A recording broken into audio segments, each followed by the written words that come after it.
Hey everyone, we're Red Donkey Projections. My name is Eric, and we have Lucas as always. Hey everyone. Today is November 3rd, 2020. Today is election day. I hope all of you had the opportunity to vote, and we will see how the presidential election, along with all the other elections, will unfold tonight and maybe in the upcoming days. Today we will be filling out our final presidential prediction right before the polls start closing, right about in an hour or so. Yep, that is correct. And shout out to our history teacher from last year, Mr. Mead. He was a very good teacher. He kind of helped us to start this channel and everything. It kind of Of Mr. inspired us to Mead. do it. But anyway, Absolutely. with that being said, let's get right into it.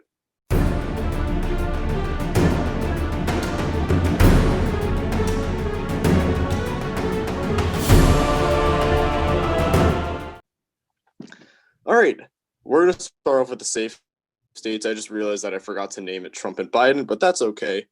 At Let's go this through all the point, safes at this that point, we're not we know who the discussing. candidates are. Yeah, at this point, we know who the candidates are. Yeah, I agree. Oops, I'll put this one.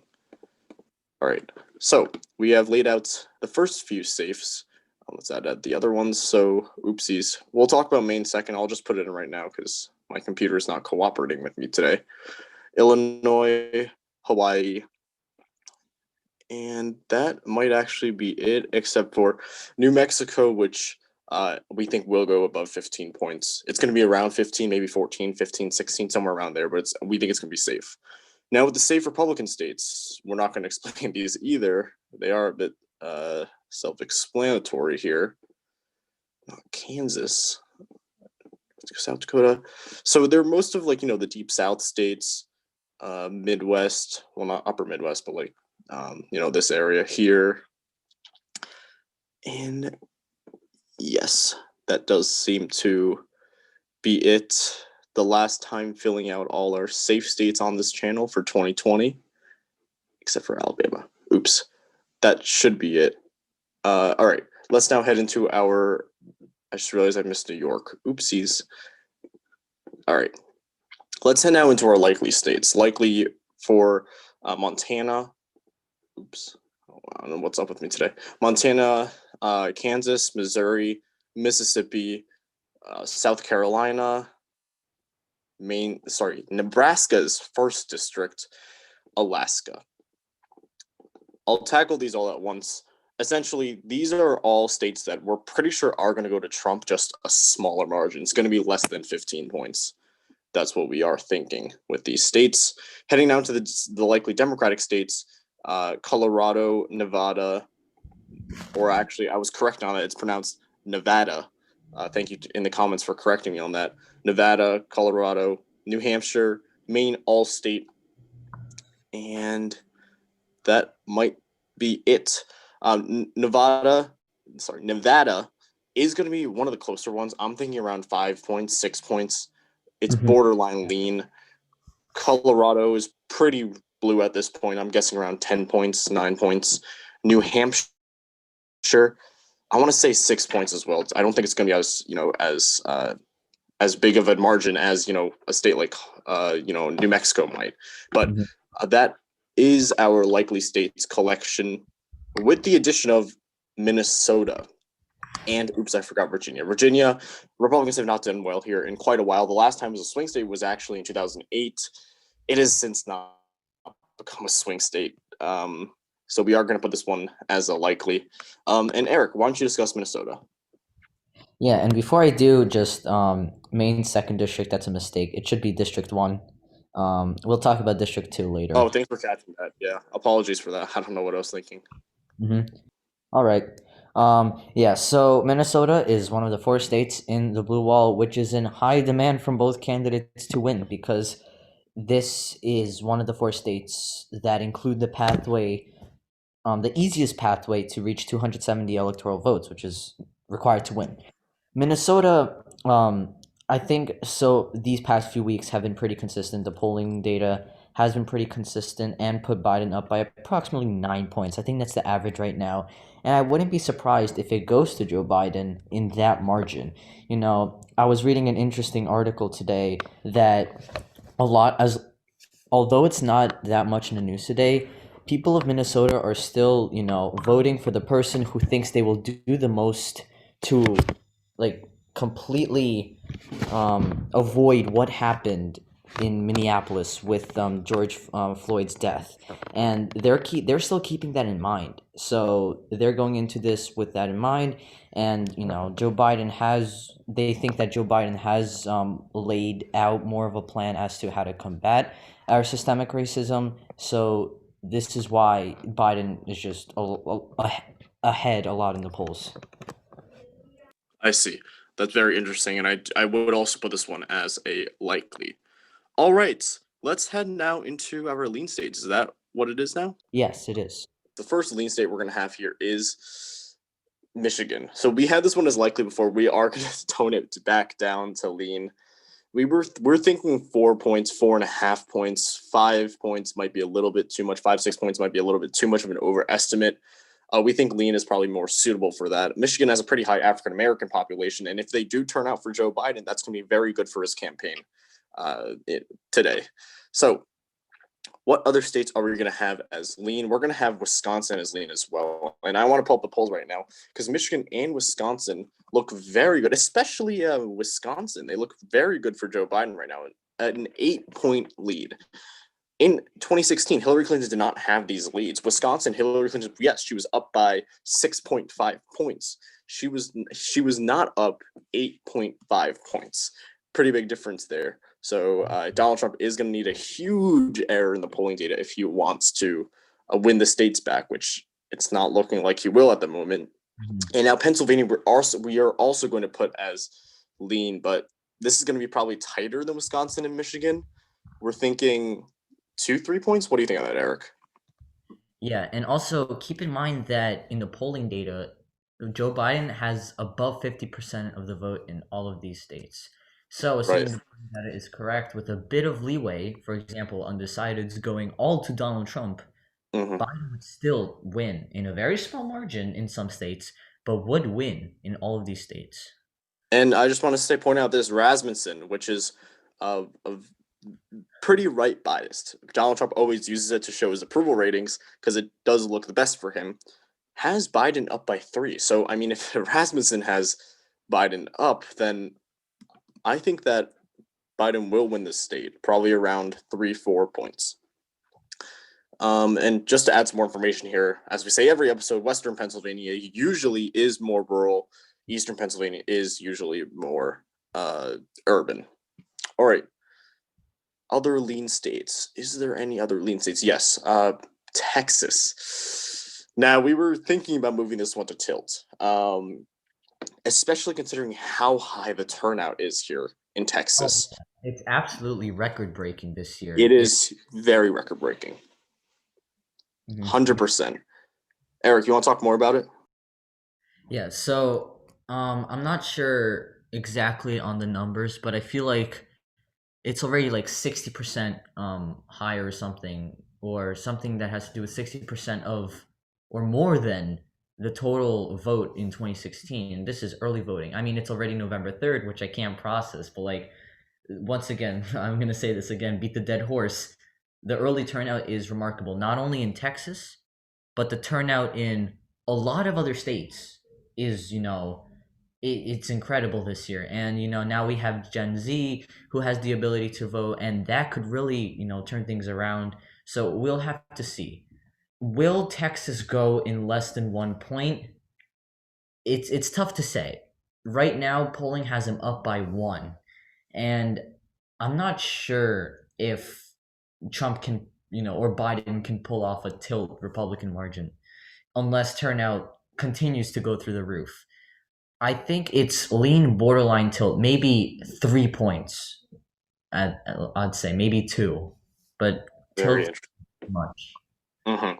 So I do want to add something about the polling in 2016, actually. In the state of Texas, polling actually swung to the left, or rather, the polling data was, they overestimated Trump here. In 2016, Trump was projected to win by around 12 points. Trump ended up winning by 9 points. They were 3 points off, which means if that same pattern does happen this year, that means that Biden would win the state by 2 points. Now, am I saying that Biden's going to win it? No, but that's just something to keep in mind. And we also remember 2018, they overestimated Ted Cruz over Beto O'Rourke. Beto lost, yes, but he only lost by around 2-3 points. So Texas is definitely one to keep an eye on tonight. All right, any other lean states? I think that might actually be it for the leans. Yeah. Oh, no, one more. Nebraska 2nd District, very, very educated region of Nebraska. If you don't know, Nebraska tends to vote. Nebraska splits their electoral votes by congressional district. I don't know what I'm thinking today. But Nebraska 2nd is very, very educated, and the educated voters do tend to go to the Democratic candidate. Although I got to say, Joe Biden is doing very well with the uneducated white votes this year, and that is contributing to why he's doing well on this map right now. But Nebraska 2nd, and in addition, polling data supports this as well, not only as the demographics. In the 2nd District, let me check right now, Biden has a lead by 3.8 points. Trump has come back a little bit in the past few days, but looking at all the data, it does look pretty good for Biden right now. So we are going to give this one to Biden. And again, it's only one electoral vote. It's not going to matter. We do have Biden currently winning right now at 279 electoral votes. All right. Now it's time for the tilts. This is a lot more tilts than we anticipated, obviously. But let's start off with Arizona. So this one we are going to move to tilt due to a variety of factors. First of all, the polling data has slimmed up in the past few days. That's definitely for sure. And I also do want to mention, Biden's weakness, I want to say, with that the Latinx vote. In 2016, Hillary Clinton did a lot better with the Latinos and Latinas compared to how Biden is doing well. Now, I don't think it's going to have a huge impact on the race, but it's definitely going to have an impact there because Arizona does have a pretty high Hispanic population, although that could be outweighed by Biden completely outperforming Hillary on white voters. Because the recent polling from Marist College, Biden up one, tied. Data Orbital, 1 point. So this is definitely one to keep an eye on. It'll definitely be interesting to see, but we do think Biden can pull off a win here. Sienna Upshot has 6. So we do think Biden can pull off a win. If he does, it's going to be close. That's for sure. All right. Let's head now to, let's do Nebraska 2nd District. Maine 2nd District. Eric, you want to talk about this one? Yeah, so it's a bit more competitive this time than it was in 2016. I don't know, just a general claim, but Maine 2nd District, I feel like turnout is also increased there. I was watching some footage, just general footage of people walking to the polls. I don't know, just something to say.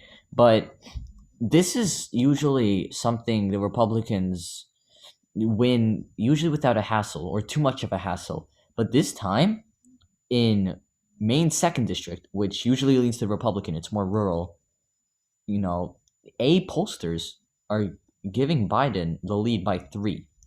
And, it only holds 1 electoral vote, but, it could be the difference between a 269 and 269. So will it matter tremendously or even more than any other state? Absolutely not. But the fact that, Donald Trump is losing ground here is just, he shouldn't be, or this shouldn't be something that's getting in the Republicans' way. But, we're still getting it to the Republicans, but in a lot less of a margin than they usually have it. Yep, that's very well said, Eric. It could matter, but likely not. Let's head now into our other tilt states. First, let's start with the state of Ohio. Actually, let's group Ohio and Iowa. These 2 states have come a lot closer than we would expect. When we started this channel in May, we were putting these 2 states as likelies. They've moved all the way down to tilt. What are we seeing right now? We're seeing Trump up by 0.8 in Ohio. That's very slim. If you recall, Trump won Ohio and Iowa very comfortably in 2016. So what we did see, we did see Biden up in Iowa for a pretty good amount of time. That did change when we got a poll from Seltzer and Co., which is an A+, showing Trump up by 7, which I got to say is very interesting to see. I think it is an outlier like that Wisconsin 17 poll, for sure. But it is definitely very, very interesting to see that here. Iowa and Ohio does tend to have a lot of those white working class voters. And that is what led to Hillary Clinton's victory in, Hillary Clinton's defeat in these two states in 2016. But we are seeing Biden doing pretty well with them, which we could end up seeing that margins narrowing from 5 points like we expected before down to less than a percentage point. That's what we are thinking for these two states. But it's going to be around like a percentage point, barely a percentage point. That's what I'm thinking. All right. Let's head now to the state of, let's start with Georgia first. Eric, why don't you start with this one? Yeah, so just like in a lot of other states, just like Texas, turnout is, I mean, I'm beating the dead horse way too many times, but turnout is remarkable this election. Um, and, as Lucas said in previous videos, usually an increase in turnout benefits the Democrats. Not always, and it may or may not this election, but usually it benefits the Democrats. And now the polling average has Biden leading in Georgia by 1 point. Barack Obama was campaigning in Atlanta a few days ago. Maybe that expressed the Democratic vote. And African American turnout has been extremely high this election. So Lucas and I were talking as to what to do with Georgia because, usually we'd give it a lean a few months ago, and just thinking about giving it a lean, it's very nostalgic. But now, Nostalgic. yes, now, you know, it's like a till Republican or toss up. We're not I sure agree. what to put it I as. agree. I think I'm going to go with still Republican for this one. I think Republicans do have a slight edge here. And again, I don't want to put any states as toss up here because this is our final prediction. We don't want to leave anything, unmarked or anything. So we're going to put this one as still Republican because we think that if we had to put it as till Republican or till Democratic, it has to be, till Republican here. That's what I'm thinking. Because I agree with you. African American turnout is extremely high. At the end of the day, I think the Republicans do have a slight edge here. All right. Let's head now to Florida. Florida has also been quite interesting. And, I say this every episode, but back in July, we were thinking, oh, Biden's definitely going to win this. But it's narrowed up. I look at this from 7 points to now just 2.5.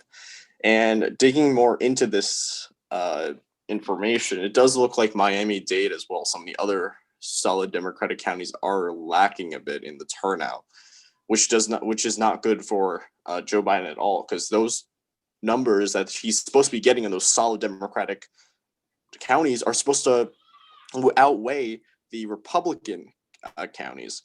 But the problem is he's not running up the numbers here, so that is going to definitely be an issue, and that is why we are going to put this one as tilt Republican. But again, we are pretty much deadlocked. We don't know which way to put this one. If we had to put it as something, we put it as toss-up. But if we had to put it as either Republican or Democratic, it's going to be tilt Republican for this one. All right, let's head to our final state, North Carolina. Take it away, Eric.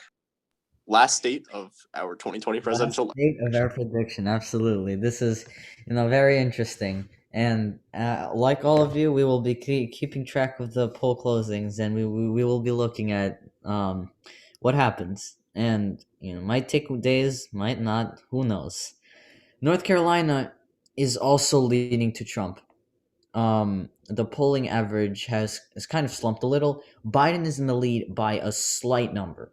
I think it was 1.8 or something. Maybe it was 2 points. I'm not sure. Lucas will put it up right now. Yes, 1.8. And Biden does not have 50% of the vote. And the polls have not been, Biden is not comfortably leading in the state. And, I feel like Trump, I think, yeah, he was in North Carolina today, actually. And it was just a final push. I think he said a few remarks in North Carolina today, just as a final push. And, I do think that it's going to go to Trump in a really slim margin, Mm-hmm. but the thing is, Donald Trump, I'm going to say for the final time, but like Donald Trump needs these states more than Joe Biden. Joe Biden has his easy pathway with the blue wall. The moment Biden wins any of these tilt states, it is nearly impossible for Donald Trump to win. Also, we will be keeping track of Pennsylvania. That is a pretty key state for any one of them to win. That could definitely be a turning point in the election. But in terms of Texas, Iowa, Ohio, North Carolina, Georgia, Florida, and Arizona, Donald Trump needs them more than Joe Biden. As long as Joe Biden sticks to his path, and the path comes true on after the election, it would be more essential for Donald Trump. Final remarks. Yeah, I completely agree with you on that. And just to add one more thing to North Carolina, who wins this North Carolina is going to come down to African American turnout, because North Carolina does have a decent amount of African Americans. If they are able to get 2008 turnout numbers, Biden could have a shot here at winning. Again, we would put this one as toss up. If we had to put it as something, we put it as tilt R. North Carolina, Georgia, and Florida are all states we would probably put as toss up if we had to put it as something. But since this is our final prediction, we're going to make our every state prediction. And as a result, from what we think, we're not going to put any state as toss-up. We're just going to give it Republican or Democrat because we do want you guys to know what we think, and we can see how close we are on Election Day. And with that being said, that is the end of our 2020 presidential elections prediction series. Thank you all so much for watching this episode. If you like this episode, please hit the like button. If you like our content, please hit subscribe.